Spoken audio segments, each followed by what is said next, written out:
starving, we know people are thirsty, we know they need help. The question is, do we adopt rights which aren't right, or do we stand for policies that change as circumstances change? That's the basic choice we have to make in this debate.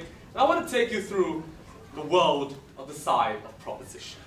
First of all, it was cloaked in an illusory veil of benevolence. It was really interesting. They told us, we have rights set up to reduce social inequalities. Why? Because human dignity is inherently important. And yet somehow human dignity is restricted by your passport because they're only willing to think within state boundaries and refuse to talk about what happens internationally when that principle is extended.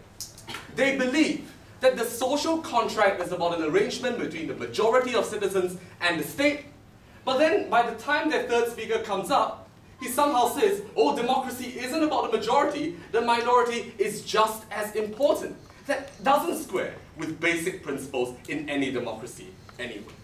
That's why it was a world that descended into confusion and scrambling. They made an irrelevant attempt to claim the side opposition had to show equally effective measures when all we had to do was show that policy was fundamentally fallacious. They kept retreating to this idea of a basic standard as a prerequisite, without ever responding to our claims from the beginning of the debate that there's no such baseline standard that's fixed in stone. Every day, if you want to have socio-economic rights that can be challenged in courts, there are going to be expansions, there are going to be changes, and the rich are going to be leading those changes. All they said was, we have some kind of empirical evidence by the end.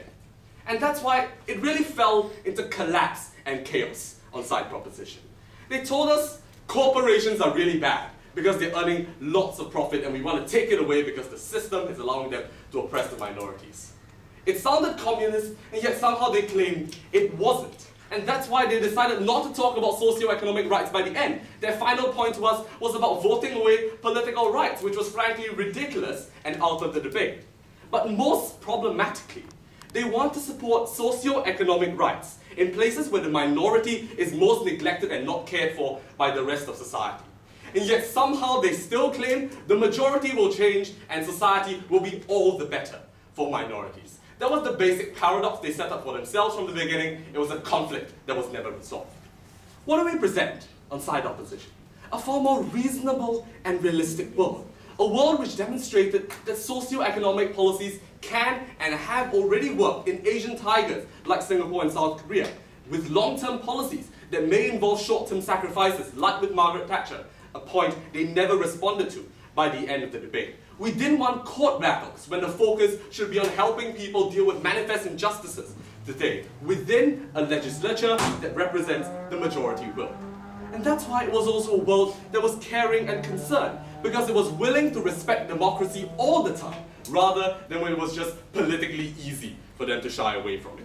They never answered the idea that sometimes rights need to be limited temporarily so that we can gain long-term progress in my first speech. And they also never really addressed my second speaker's argument about opportunity cost and how what's going to happen is that there are lots of costly lawsuits and the cost of distributing welfare under their system of rights is fundamentally greater than if we just use policies which did involve loads of court battles and conflicts.